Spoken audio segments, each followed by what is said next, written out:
Shalom, selamat pagi Bapak Ibu Saudara terkasih. Hari ini Selasa 10 Agustus 2021, kita berjumpa kembali dalam ibadah harian GKI Batu.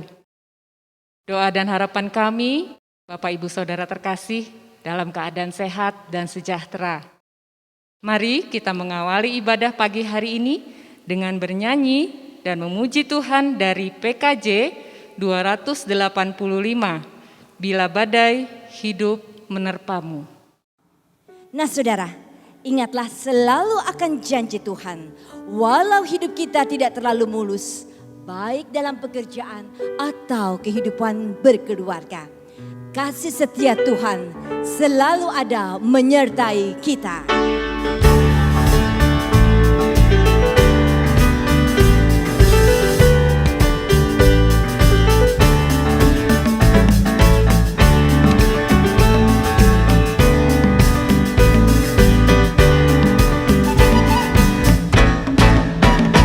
Bila badai hidup menerpamu dan cobaanku datang mengganggu, hanya satu janji harapanku, dan janji Tuhanku terang teguh. Biar gunung-gunung beranjak, serta bukit-bukit pun bergoncang, kasih dan setia dari Tuhan yang melindungimu tetap teguh. Pegang selalu janji Tuhan, jangan lepaskan walau siang atau malam. Menyala takut atau bimbang, Tuhanlah pemilik hidupku. Biar gunung-gunung beranjak, serta bukit-bukit pun bergoncang, kasih dan setia dari Tuhan yang melindungimu tetap teguh.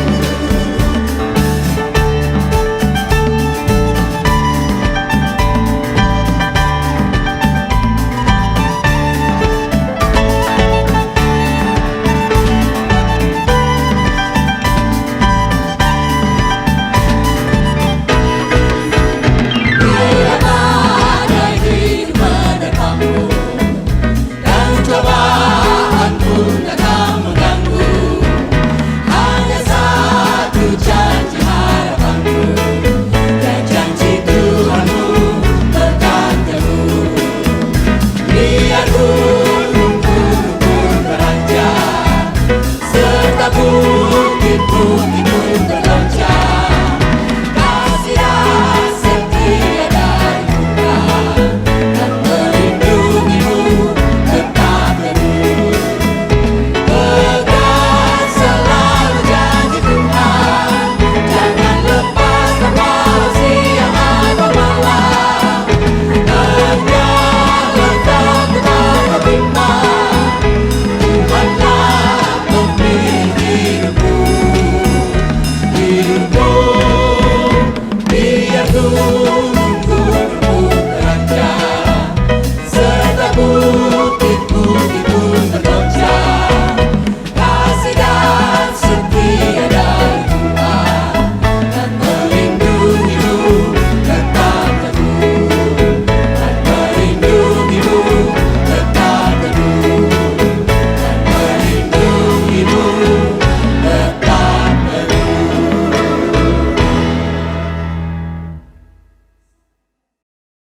Mari kita satu dalam doa. Bapa kami di dalam surga, Bapa yang baik, pagi hari ini Tuhan kami bersyukur untuk kasih dan kemurahan-Mu untuk kehidupan kami ya Bapa.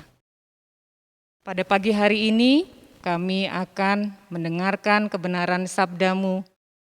Kiranya Engkau yang memimpin setiap kami, agar firman yang kami dengarkan tidak berlalu sia-sia, tapi kami boleh melakukan dalam kehidupan kami hari lepas hari.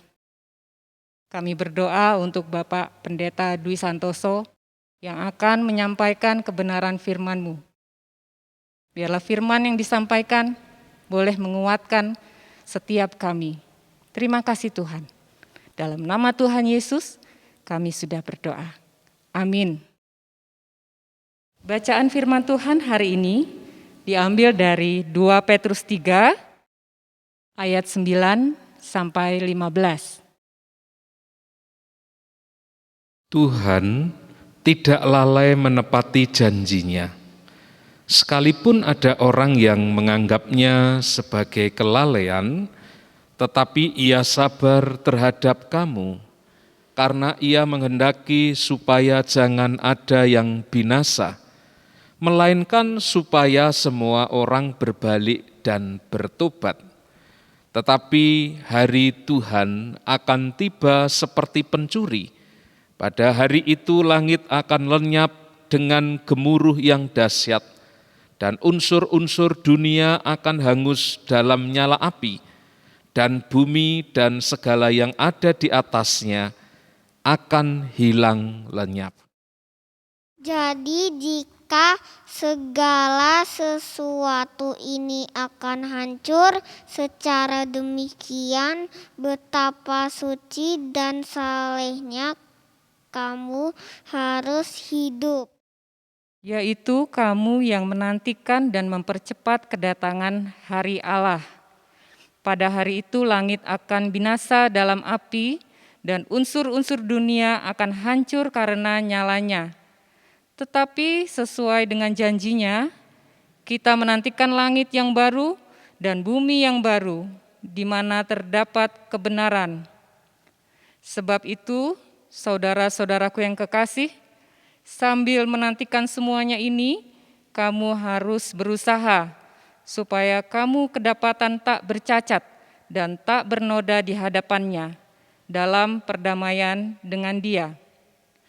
Anggaplah kesabaran Tuhan kita sebagai kesempatan bagimu untuk beroleh selamat, seperti juga Paulus, saudara kita yang kekasih, telah menulis kepadamu menurut hikmat yang dikaruniakan kepadanya. Amin. Shalom saudara, hari ini renungan saya beri judul Berlindung dalam Kesabaran Tuhan. Saudara, hari ini kita memasuki musim kemarau dan cuaca pada siang hari begitu panas, sangat terik sekali. Tetapi di malam hari, terutama pada saat dini hari, cuaca begitu dingin. Orang banyak menyebut fenomena ini sebagai bediding. Bapak Ibu mungkin tahu itu, istilah bediding itu akrab dengan kehidupan kita. Nah, di belahan bumi yang lain, itu juga terjadi sebuah fenomena yang disebut sebagai heat wave, yaitu gelombang panas. Di Kanada misalnya, suhu yang begitu panas itu pada siang hari bisa mencapai 47 sampai 52 derajat Celcius. Akibatnya terjadi kebakaran hutan dan juga terjadi korban berjatuhan. Banyak orang yang meninggal tidak bisa menyesuaikan dengan situasi gelombang panas itu. Jadi di masa pandemi ini belum selesai, ternyata ada fenomena yang lain yaitu gelombang panas yang menyebabkan orang banyak mengalami penderitaan, bahkan kematian. Dan tentu itu bukan perkara yang mudah untuk dihadapi oleh orang-orang yang terutama mengalami kedua hal itu. Saudara-saudara, kalau gelombang panas itu terjadi secara lokalistik, hanya terjadi pada belahan bumi yang terletak di lintang menengah sampai tinggi, seperti yang ada di Eropa maupun Amerika, tetapi ketika nanti pada akhir zaman, gelombang panas itu terjadi menyeluruh di seluruh bumi. Rasul Petrus menjelaskan fenomena yang terjadi di hari Tuhan itu. Di ayatnya yang ke-10 mengatakan bahwa dunia akan hangus oleh nyala api sehingga bumi akan lenyap. Saudara, hari Tuhan itu menyatakan tentang kedatangan Tuhan yang kedua kali, di mana Dia datang untuk menghakimi orang yang hidup dan yang mati. Pada hari penghakiman itu, saudara, ada dua kondisi yang akan terjadi. Yang pertama, bagi mereka orang yang hidup di luar Tuhan, bagi mereka yang hidup tidak menanti-nantikan Tuhan, mereka akan mengalami kebinasaan. Mereka akan hangus oleh nyala api Tuhan. Tetapi yang kedua, bagi mereka yang hidup menanti-nantikan Tuhan, mereka akan mengalami kehidupan yang baru. Di dalam penghakiman itu mereka akan diteguhkan sebagai orang-orang benar, sehingga mereka akan mengalami kehidupan yang disebut di dalam langit yang baru dan bumi yang baru. Kalau kita membaca mulai ayat 9, maka di sana dikatakan betapa Tuhan itu panjang sabar, Dia memberi kesempatan manusia untuk mengalami pertobatan. Saudara-saudara, itu artinya bahwa sebelum datangnya hari Tuhan itu ada sebuah kesempatan. Dan saat ini hari Tuhan itu belum datang. Maka pertanyaannya, apa yang harus kita lakukan untuk menyambut hari Tuhan itu? Ada dua hal yang harus kita lakukan, saudara-saudara. Yang pertama, mari kita memanfaatkan kesabaran Tuhan itu sebagai kesempatan kita untuk hidup di dalam kesucian dan kesalehan. Itu yang pertama. Saudara, jikalau Tuhan itu belum datang pada hari yang akhir itu, yang disebut hari Tuhan itu, tentu ada maksudnya. Apa maksud Tuhan? Tadi sudah saya singgung di ayat 9, bahwa hal itu dimaksudkan agar semua orang berbalik dan bertobat dari kejahatannya. Kesabaran Tuhan itu adalah pintu anugerah Tuhan di mana Ia merindukan setiap orang diselamatkan. Caranya adalah orang membangun pertobatan bagi siapapun itu orang yang hidup di dalam dosa. Kesabaran Tuhan itu dimaksudkan agar berita Injil itu disampaikan, agar berita Injil itu tersebar kepada semua segala suku bangsa dan semua makhluk. Kesabaran Tuhan itu dimaksudkan agar anugerah Tuhan itu diresponi secara tepat oleh orang berdosa, termasuk kita. Bagaimana kita harus benar-benar membangun pertobatan yang sejati di dalam Kristus, sehingga kita mengenakan kekudusan atau kesucian dan kesalehan. Hidup tak bercacat celah sampai Tuhan Yesus itu datang yang kedua kali. Dan itu sesuai dengan maksud pemilihan Tuhan terhadap kita di dalam Kristus, seperti yang dicatat di dalam Efesus 1 ayatnya yang keempat, supaya kehidupan kita ini kudus, tak bercacat celah di hadapannya. Saudara-saudara, orang yang mengejar kesucian dan kesalehan di dalam hidupnya, itu senantiasa hidup berpusat kepada Allah. Sekalipun selama hidup di dunia ini karena imannya itu, ia mengalami penderitaan, ia tidak akan berpaling daripada Tuhan. Orang yang seperti itu diibaratkan seperti lempengan emas yang ditempa dan dibakar. Semakin ia dibakar, semakin ia ditempa, maka akan semakin timbul kualitas kemurniannya. Sebaliknya, orang yang hidupnya hanya mengejar pemuasan hawa nafsu duniawi, itu hidupnya diibaratkan seperti jerami. Ketika disulut nyala api, ia akan terbakar, ia akan hangus, dan tiada berbekas. Nyala api Tuhan di hari penghakiman itu akan menghanguskan imannya yang dibangun seperti jerami. Karena itu, mari kita membangun iman kita supaya jangan memiliki iman seperti jerami yang ketika diuji dia tidak tahan, dia akan hangus, terbakar, dan tiada berbekas. Yang kedua, saudara, kita harus menggunakan kesabaran Tuhan itu sebagai kesempatan kita untuk memberitakan Injil keselamatan. Tadi kalau kita membaca di ayat 9 maupun ayat 15, itu berbicara tentang sosok pribadi Tuhan yang sabar, yang panjang sabar. Jika kesabaran Tuhan itu dimaksudkan agar berita Injilnya itu diberitakan kepada semua makhluk, maka ada tugas yang diberikan oleh Tuhan kepada kita, yaitu agar kita memberitakan Injil itu kepada segala makhluk dan segala bangsa.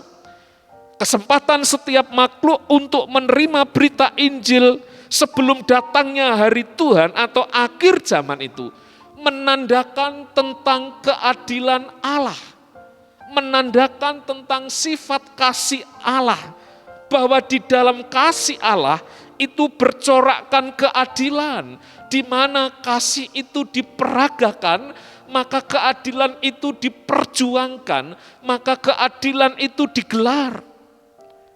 Maka tugas kita sebagai pemberita Injil, kita mesti mengerti tentang karakter wujud kasih Allah ini. Kita tahu misalnya di dalam catatan 1 Korintus pasalnya yang ke-13, bahwa kasih itu berkarakter kesabaran atau sabar. Saudara-saudara, apa kaitannya itu dengan tugas yang dibebankan kepada kita ketika kita memberitakan Injil? Saudara, kita tahu bahwa seringkali pekerjaan pemberitaan Injil itu beresiko.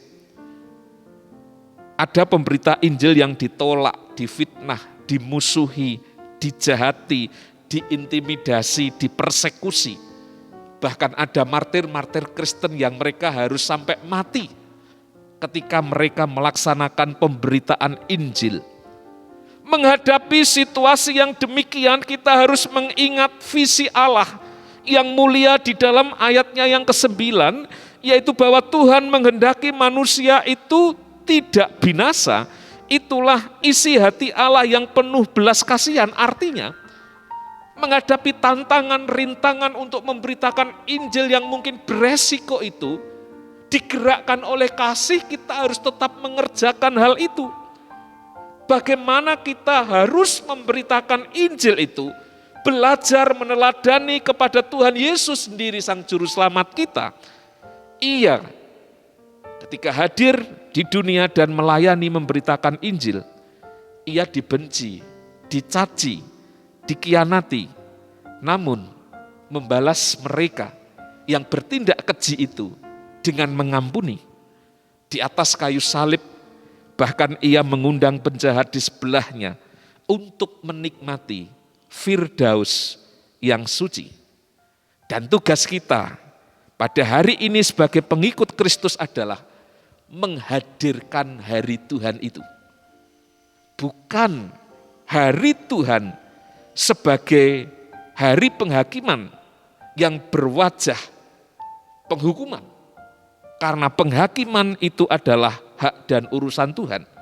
Tetapi mari kita bisa menghadirkan hari Tuhan yang berwajahkan penuh dengan kesabaran, membimbing dan menolong sesama untuk mengalami pertobatan di dalam Kristus. Mari kita menghadirkan hari Tuhan itu sebagai hari yang bersahabat, memberikan kesempatan kepada setiap orang untuk mengenal dan merasakan kasih Tuhan. Saudara-saudara, pandemi saat ini juga menguji kesabaran kita bersama. Pandemi ini juga ibarat gelombang panas yang membuat seseorang kehilangan kesabaran. Sebelum pandemi kita memiliki kebebasan untuk bergerak ke sini dan ke sana, melakukan ini dan melakukan itu. Tetapi selama pandemi ini kita diwajibkan untuk mematuhi protokol kesehatan. Dan banyak orang kemudian kehilangan kesabarannya. Bukankah sebetulnya dengan kita mematuhi protokol kesehatan itu juga melatih kesabaran kita? Kalau orang kemudian kehilangan kesabaran, maka kemudian orang berpikir bagaimana menyiasati pandemi ini dengan caranya sendiri. Banyak orang yang kemudian menyerah dan kalah. Saudara-saudara, sebagai pengikut Kristus, mari kita belajar dari kesabaran Tuhan kita Yesus Kristus sendiri, yang mampu mengalahkan tipu daya iblis yang ganasnya tidak kalah dari pandemi ini. Mari kita berlindung di dalam kesabaran Tuhan, supaya kita menjadi orang-orang yang menang. Mari dengan mengenakan kesabaran Kristus, kita menghadirkan hari Tuhan itu yang berwajahkan kasih dan pengampunan. Kita hadirkan karya Tuhan itu supaya semakin banyak orang mengalami berita keselamatan itu di dalam Kristus. Tetap semangat, tetap bersabar menjalani hari-hari ini di dalam Tuhan. Tuhan memberkati kita bersama. Amin. Mari kita berdoa. Tuhan, terima kasih pada saat ini kami boleh belajar bagaimana kami memaknai hari Tuhan. Saat bagaimana Tuhan nantinya akan datang di akhir zaman untuk menggelar penghakiman kepada seluruh ciptaan-Mu, tak terkecuali kepada kami umat-Mu. Kami memiliki keyakinan di dalam iman kami kepada Kristus. Saat penghakiman tiba, saat itu merupakan peneguhan kemenangan iman kami di dalam Kristus, sehingga kami tidak akan mengalami kehangusan, kami tidak akan punah, tidak akan lenyap, tetapi di dalam iman kami kepada Kristus, kami akan mengalami keselamatan. Dan mulai hari ini, kami sudah mengalami keselamatan itu di dalam Kristus. Kami akan mengalami langit yang baru dan bumi yang baru. Dan kami Tuhan utus untuk menghadirkan hari Tuhan yang berwajahkan kasih dan kesabaran itu kepada orang-orang yang kami jumpai, termasuk di masa-masa pandemi ini, di mana banyak orang kehilangan kesabaran. Kami memohon kepada Roh Kudus senantiasa memimpin hidup kami, supaya kami dapat mengenakan kesabaran itu di dalam hidup kami. Kami berdoa untuk situasi pandemi yang belum selesai, Tuhan memberi kepada masyarakat kesadaran untuk mematuhi protokol kesehatan. Kami berdoa untuk pemerintah, biarlah dengan program vaksinasi dan program untuk mengetatkan peraturan protokol kesehatan, masyarakat Indonesia boleh terlindungi, terayomi, sehingga boleh selamat terlepas dari pandemi yang mengancam kehidupan ini. Kami berdoa untuk mereka yang terdampak secara ekonomi, Tuhan tolong, Tuhan berbagi berkat kepada mereka melalui pekerjaan, melalui berkat-berkat Tuhan yang Tuhan sediakan bagi mereka. Termasuk bagi mereka yang terdampak secara kesehatan, mungkin ada yang terpapar, mungkin ada yang terinfeksi, dan karenanya ada yang sakit, ada yang isoman, ada yang dirawat di rumah sakit. Ya Tuhan, kami berdoa untuk mereka semua. Kami berdoa untuk anggota jemaat dan simpatisan di GKI Batu yang terpapar karena pandemi virus ini. Kiranya Tuhan, Engkau yang memberikan daya tahan imun yang baik sehingga mereka boleh disembuhkan. Kami berdoa untuk kehidupan kami sebagai gereja di GKI Batu. Tuhan, pakailah kami untuk menjadi saluran berkat Tuhan bagi orang-orang yang kami layani. Kami berdoa untuk setiap orang yang mengikuti ibadah harian online ini, Tuhan memberkati kehidupan mereka.